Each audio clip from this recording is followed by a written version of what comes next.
Hey everybody, welcome to the J&J Sports Express for another exciting episode of NFL previews for Week 10 of the 2020 NFL season. I'm your co-host for the evening, Jeff Cadillac. As always, my co-host for the evening is JB Ellis. JB, how are you tonight? Doing good. Another exciting week in the NFL where all sorts of craziness is going to happen. But as I told you, Jets, Jets, but that's last week. Well, I'll tell you something. This past week, unbelievable. There were 8 home dogs in the schedule. They went 7-1, which is unbelievable. I've never seen that happen. I've been covering sports. I've been covering football since 2008. It's unbelievable. Home dogs were 7-1. Home team was 9-3-1, and the dogs were 9-3-1. I mean, it was a crazy week. The dogs in the NFL this year so far, I've been keeping this stat. The dogs are 75, 58, and 3. I mean, the dogs are unbelievable. If you had money on every dog in the NFL, you'd be plus 18 already. I'm sorry, plus 17. You know what that means? What does it mean, JB? The favorites are coming. Well, you know what? Some seasons, believe it or not, it doesn't always even out. So you have to go with the flow. If you see a particular trend, I mean, I can't follow every particular trend there is. And obviously injuries and turnovers and certain things that happen within a game, penalties, sometimes can change the outcome of a game, and the favorite turns into the dog or the dog turns into the favorite. So that's why they play the game. That is true. See, ready for this week? Because this week's going to be a good week. Yeah, I'm ready. This week, hopefully things will get back to the winning ways. Last week was crazy. First game of the week, which is in Germany. We got Seattle Seahawks at the Tampa Bay. Well, Tampa Bay is considered the home team here, but Tampa Bay is the favorite by 2.5. What do you think, JB? So Tampa Bay pulling out a last-second victory last week against the Rams. Seattle, I don't know what to say about Seattle. They're a tough team. They're doing everything that they can do. Their running game is really playing well. Geno Smith had a resurgence of his career. This is a new Geno Smith. I don't think I've ever seen this guy before. It's like he's in his first year as a starter, killing it, but it's not. This is a tough game. I kind of like Seattle, having watched them a couple of times this year. Their defense, even though they had that horrible game against Detroit, they've come back and started to play really well. Tampa, you don't know what you're getting with them. So, I feel safer going with Seattle, taking the 2.5 points, and, playing in Germany, nobody's at home. I think Seattle will travel better. And I think that, they're going to take it to TB12 and the rest of the old All-Stars. Well, just to clarify something, you said Seattle had a bad game at Detroit. They actually beat Detroit 48-45. No, their defense, I'm saying. I'd say they had a bad game. Their defense gave up 45 points. Right, but they scored 48. Their defense is mostly well, Seattle was actually way ahead, and they kind of eased up, so it was garbage time for Detroit. But I happen to agree with you on Seattle. Geno Smith has definitely played a much better season. He would definitely have a big-time contract if he had started out like this. But also, you got to look at the teams that he came into. The Jets at the time were a mess. I think Todd Bowles was the coach then. So, Todd Bowles, not exactly, head coach of the year by any means. He was in different, like you say, programs that maybe didn't adhere to his skill set. Pete Carroll is usually thinking outside the box. So what he does is he lets his quarterback, he talks to them. He has good strengths. He had a very good relationship with Russell Wilson. So, they won together. They played together. Maybe he has the same kind of relationship with Geno Smith. He asks questions instead of saying, well, this is how I run things. And, Pete Carroll's been successful in a lot of different places. So, but last week also, Tampa Bay, I mean, you're playing against the conservative Rams, who, Sean McVay, they're up 13-6 in this game, and Tampa Bay comes back. Tom Brady showed everybody in the world why he's the GOAT. That last minute drive, excuse me, that last minute drive with no timeouts showed everybody why he's in command. He went in there, he called his own plays, he called the numbers. That's all he did. He told everybody we're going to get into the end zone. And he did. I mean, I think he could have done that against any team because that's what he does. That he did it before. It was calm, cool, collective Tom Brady. Seattle has a very good rushing offense, by the way. Seattle with Rashad Penny that they found. I think it's Penny. Walker. What? Walker's running. Penny got hurt. That's right. Walker. I'm sorry. He's a rookie. I like what he's done. He's hungry. They have the number 10 rushing offense. Tampa Bay has no running game. I mean, Tom Brady had to throw like 58 times in that game or something like that. I don't see Tampa Bay getting much of a running game for this game as well.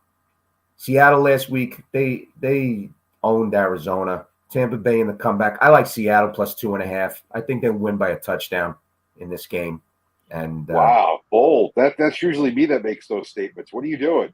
What do you mean? You're on the right side of the screen. You don't make they win by a touchdown statement. That's the JB Ellis statement. No, I think they'll win by a touchdown. I do that in my analysis sometimes all the time. I say if the game's going to be a 3-point game.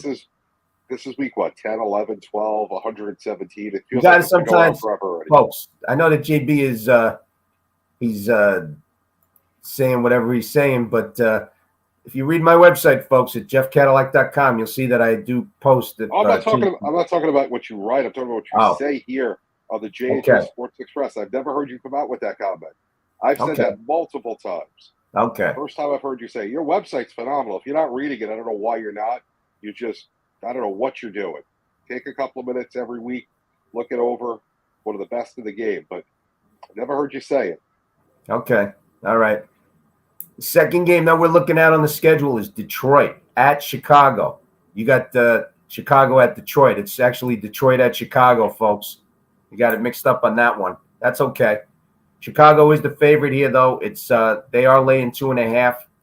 Who do you like in this one, JB? So it's really simple. You got two bad teams playing in a bad field, and when it all comes down to it, Chicago's running game has been phenomenal this year. Detroit, you don't know what you're getting out of that offense. Their defense, which has some great guys, just hasn't performed. You know, we just spoke about the Seattle game a couple of minutes ago. Doesn't matter who they play, they seem to find a way to lose. So, you know, I look at that. The graphics get updated immediately. You got to love the graphics guy. Whoever does the graphics, kudos to you. All right, get to the point. But I'm Chicago here. And this is one of those I'm going to give you double digits on the victory. Chicago, they're angry. They want to have a good game. They want to make Justin Fields feel good. They want to have Claypool assimilated to that offense. Cole Kmet came alive last week. So that offense is going to move the ball up and down the field on Detroit. And that defense lost two of their inspirational guys with Roquan Smith and Robert Quinn. Robert Quinn, two phenomenal defenders. So they're trying to find their soul, and they're going to put it all out on the line against this Detroit team. They're going to win by double digits. You heard it here first. Okay. I like Chicago in this game, and I'll tell you why. Chicago's got the number 1 rushing offense in the league. Detroit has the number 31st rushing offense in the league.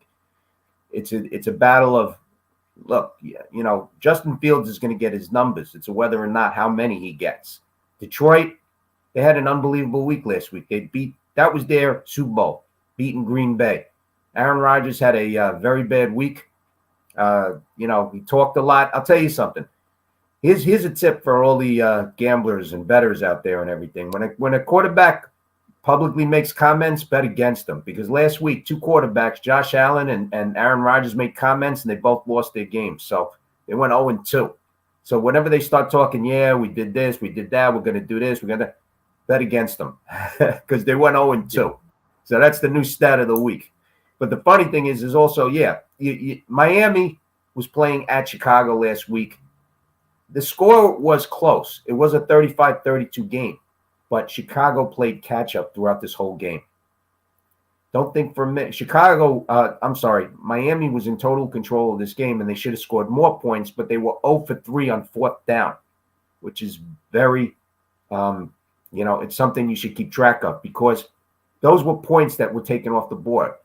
I was watching today on NFL Network the Chicago-Miami game, and I was watching the second half of it, and with 10 minutes to go, Miami's only up by 3 points. And instead of kicking a field goal, they go for it on 4th down and they don't get it. Deep in, like right outside the red zone, about the 22-yard line. You got to force the other team to adhere to your plans in the NFL. If you give them an easy way out, they're going to find the easy way out. If you give them hope, they're going to find hope. In football, you got to bury them because anything can happen on the football field. One little penalty, one little play, drop ball, a ball that gets tipped. And before you know it, you're on the losing end of the game.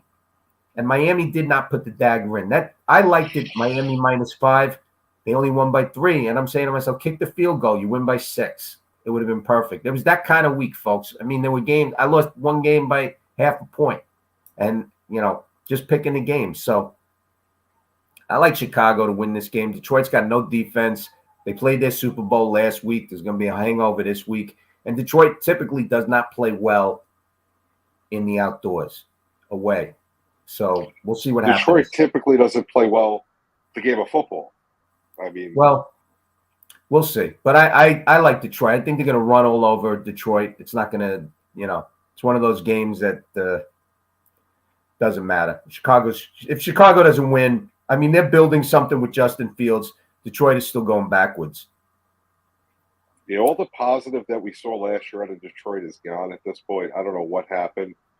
So we'll see. They have nobody on defense. The defense is totally oblivious to whatever's going on. The next game we're looking at. This I saw right away.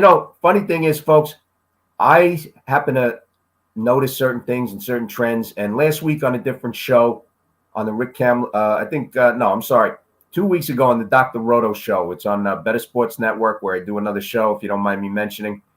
So you're cheating on me. I was talking about this is how it works. I was talking about Matthew Stafford of the Rams and how different like his stats were through 8 games last year through this year. After I said what I did with the comparison, then I started to see it like in different places. It's like people must be reading or watching what I'm saying and then all of a sudden using it to their own, advantage. It's, hey, you can admit that you heard it from the Cadillac. That's okay. But anyway, this game, Dallas at Green Bay. The minute I saw it Monday morning, somebody made a comment about it. And you know what that comment was, JB? What? That this is Mike McCarthy's homecoming. This is the vengeance game. This is the game he wants. Okay? This is Dallas. You get fired by an organization and you're coming home to play against that organization. You want to beat them 500 to nothing. Okay? Listen, you want Aaron Rodgers sacked 15 times in this game. Hang on. I'm going to cut you off a second. Before we even analyze the game, I am going to say I hate the Dallas Cowboys. This Sunday, I am going to be the #1 fan of the Dallas Cowboys. I hope that they spank Aaron Rodgers with their defense, that they're in his face all day. Sorry for interrupting with that PSA, but please continue. Aaron Rodgers, first of all, should just stop talking because every time he talks, the team does worse. You notice that? It's like every press conference he had, he goes, okay, he talks, the team gets worse. So shut up and just play, and you'll be. And the team will do better. This week, without a doubt, that I think even without looking at the stats before we get to them, Dallas is going to annihilate the Green Bay Packers. I'm saying it's a psychological thing. He's probably telling all his coaching staff and players, I don't care if you don't win a game the rest of the season. You got to win this one big. You got to sack Aaron Rodgers 15 times. I want turnovers, baby. I want end zone. I want the score to be 50-0. No let up in this game. And that's what's going to happen because this is the return. Dallas right now is the 10th total defense. The only thing they have that is like a Achilles heel in this is that 24th against the rush. But I don't see Green Bay all of a sudden finding again their running game. They didn't have it last week. They only found it against Buffalo. The passing defense is number 4. So if Rodgers goes to the air, he's going to have a few problems. Okay. Dallas also is number 2 in the turnover differential, which is very important. They create turnovers. That's how you win games. That's why they're winning. Green Bay is losing. Green Bay's losing games they shouldn't lose. The team is playing terrible. Like I said, nobody's lining up to play with Aaron Rodgers. That's a problem. I don't see any receivers coming out of nowhere. They made no trades at the deadline. Hey, it's a problem. You know? You know what, Jeff? There needs to be a vaccine that keeps Aaron Rodgers quiet during press conferences and around the press, because he is a cancer to that organization. The man is overrated. He can keep his MVPs. Super Bowl rings are what matters in the NFL. MVPs mean nothing. Right. But you know what? He's not a cancer to the organization because he is he's a better than average quarterback. He just hasn't win the big games. He won one. Joe Flacco. No, defense. Listen, the defense has let him down in particular games. There's always a problem. Excuse. There's always an excuse for him. Always an excuse. But when Micah Parsons and the rest of that Dallas Cowboy defense bring it to Lambeau Field this Sunday, I am going to be sitting there. I'm going to be with Skip Bayless with my Dallas Cowboy jersey, which I don't own, but I'm going to go to his garbage pail because I know he threw one out. And I'm going to put it on, and I'll be rooting for the Cowboys. And the Cowboys are going to win because their defense is phenomenal. I've seen it multiple times this year. Green Bay, Rodgers right now doesn't trust any of his receivers. They should be working on the running game, but the line just can't support the run. They have 2 decent backs, and they just refuse to run the ball enough.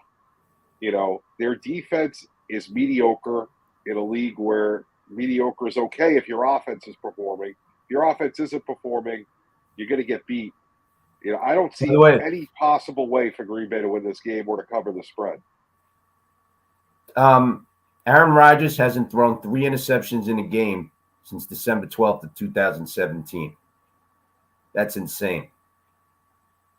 Wow. Yeah. Think about that for a second. You say he's overrated? I can name 50 quarterbacks in that span that have thrown 3 interceptions in one game. Jeff, you know who I like as my quarterbacks? And even though I dislike this guy, we just spoke about him, Tom Brady. He wins the big game. There's never an excuse. Then you got a guy, you want to go further than that? Peyton Manning, Eli Manning. See, those guys, they're winners. Winners. No excuses. How many Super Bowls does Eli have? 2. Who's talent-wise a better player? Aaron Rodgers. Who's a crybaby that can't get out of his own way? Listen, you can say that about. Listen, he does have some hang-ups. I'll give you that. He is a great quarterback. When it comes to throwing interceptions, it's not his, forte. The team is, it's a down year for Green Bay, and they're going to get annihilated this week. What's the biggest shame in life is wasted talent, and you're looking at it, Mr. Rogers. Okay. Mr. Rogers' neighborhood going to be sailing off into the sunset after this year, and bye-bye. But let's go to the next game. The next game is Sunday night. The Los Angeles Chargers at San Francisco. San Francisco's the favorite, laying 7. You want me to take the lead on this one, or you want to start? So I'm going to start with this one. I'm so confused with the Chargers. I don't know what's happened to this team. They have phenomenal talent on both sides of the ball. Yes, they're banged up on the offense with their receivers. Williams is out. Allen having trouble getting healthy. Guyton's out for the year. So their offense is just having issues staying healthy. They have Eckler, who's a touchdown machine. And Herbert, ever since he got that rib injury, just hasn't looked the same ever since then. So you put all those pieces together, and you're going into Santa Clara playing the 49ers, who added a phenomenal piece in Christian McCaffrey, who does it all. They have a guy by the name of Debo, who's similar to McCaffrey, that does it all. And then you got a lot of other good pieces there. You got, Garoppolo, who Jimmy G's the ultimate game manager, got him to the Eric. title game last year. I think San Francisco is going to crush him. Phenomenal defense. Well, and one more thing, why are we playing this game? I want to go back to your analysis.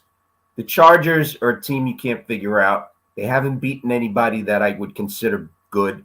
They beat the Raiders, Houston, Cleveland, Denver, and Atlanta. Big deal. They lost to Kansas City. They got blown out by the Jags, and they lost in a shootout versus Seattle. So they haven't impressed me. And every week, the reason why they are where they are, and you can't figure them out, is because of the coaching. Staley is the kind of guy, he has Justin Herbert, but he's abusing him. The guy's taking too many hits. He's passing too many times in a game. They're not developing the running game. That's why the Chargers are where they are. They're sort of like mediocre, and they can lose a game at will. San Francisco, they're coming off the bye. The week before, they destroyed the Rams. I knew that was going to happen. I said it. I said it's going to be the CMC show. And he not only was it a show, he put on a highlight. It was like a highlight film. Jimmy G has become a definite better quarterback all of a sudden. Now he's got the running back he probably ever dreamed of. He could be confident. He could be, he doesn't have to worry. There's so much pressure off him in the pocket. He doesn't have to do it all. Who knows? Trey Lance after this season might be an afterthought. If Jimmy G takes him to the championship or even the Super Bowl, Trey Lance could be on the trading block after the season. But right now on Sunday night, I like San Francisco. I think they win by 14 points in this game. San Francisco at home on Sunday night. I don't know. I think 2 touchdowns. I think part of the issue are the spreads are so high. I think San Francisco is going to win by a touchdown, 8, maybe 9. 2 touchdowns seems like you're pushing it. The next game, which we're going to get to in a second, definitely makes sense for a double-digit spread. But I don't know. I think the Chargers have way too much talent to be in this position. I hope they figure it out, but I definitely like San Francisco here as well. Yeah. So the next game we're looking at is Monday Night Football, Washington at Philly. Philly's minus 11. Who do you like in this game? I think I know who you like, but I'm going to let you go. So there's really only one football team in this game. The Eagles are undefeated. They're playing phenomenal football. They're getting better week after week. Jalen Hurts, who for some reason I keep seeing people say, "Oh, he's not the guy for Philadelphia. He's not a good quarterback." Just keeps going out there and doing everything he has to do. He has a great connection with A.J. Brown. Their running game is pretty decent, whether it's the quarterback that's running or their running back. Their defense looking solid.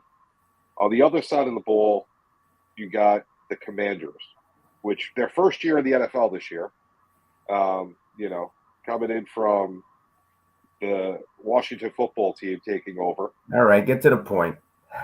They're really new to the league, and, there's not much history or tradition. Their owner's looking to sell. Everyone's trying to bail out of them. They have a lot of talent, but just can't put it all together. I don't even see how this is a 2 to 3 touchdown game. It's going to be ugly, and it's a division game. So I tell you right now, I disagree with you wholeheartedly.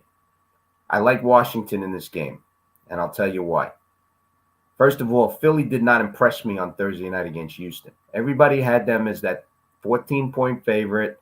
Houston had nothing to lose. They play him for 2.5 quarters, very tough, and the score is 17-14 Houston.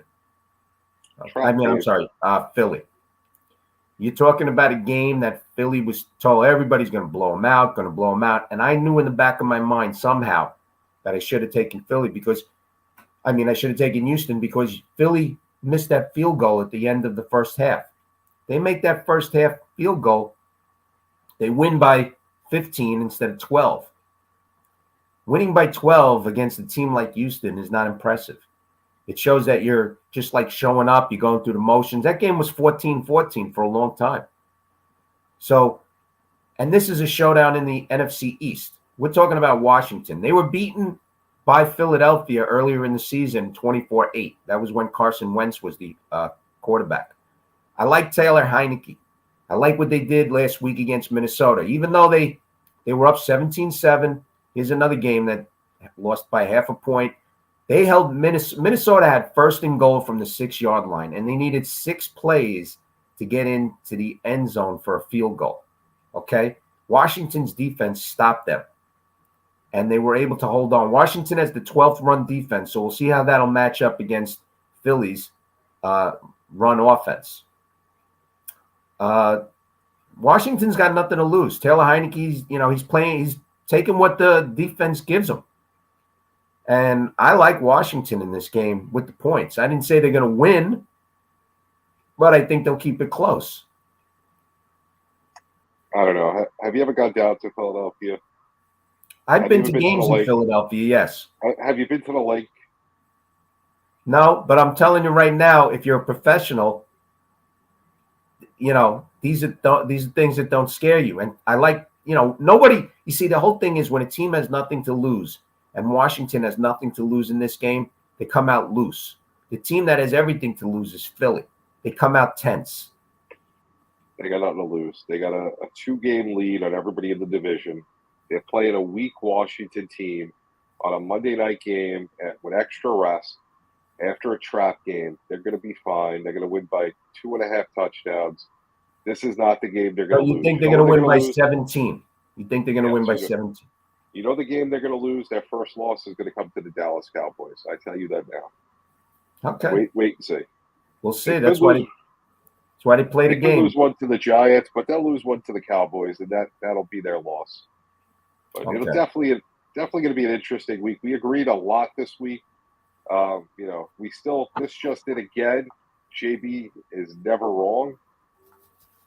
I don't understand how, whoever's doing the graphics on the show, phenomenal. Yeah, you're doing the graphics. You're doing the graphics.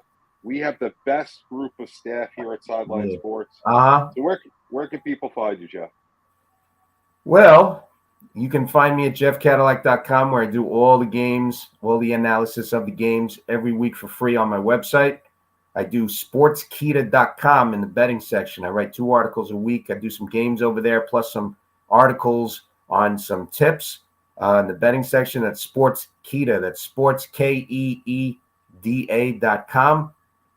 You can also find me on the Rick Kamler Show, Rick Kamler Live on Better Sports Network. It's BETTOR Sports Network on Friday nights at 7:30 p.m. You can find me at Twitter at JeffCadillac1 for my best bet of the week. I can tell you right now, it might be a team from Texas that I'm leaning on this week. So we'll see what happens. But you'll have to check it out on Friday at JeffCadillac1 on Twitter. And you can catch me here every Wednesday night with JB at J&J Sports Express on Sideline Sports at 7:00. So, you can reach me at JB_the program on Twitter. You can follow me for a couple hours from now on the Sports Exchange, South Florida Tribune. Next Tuesday, 8:30, Sideline Sports. I'll be here again next Wednesday, showing Jeff why JB Ellis is never wrong. And then, of course, we got both sides of the coin next Wednesday. We got this week off as our bye week. But it was a pleasure, guys. We will see you next week. Get some rest. Follow the football. Have your chicken soup so Jeff can feel better.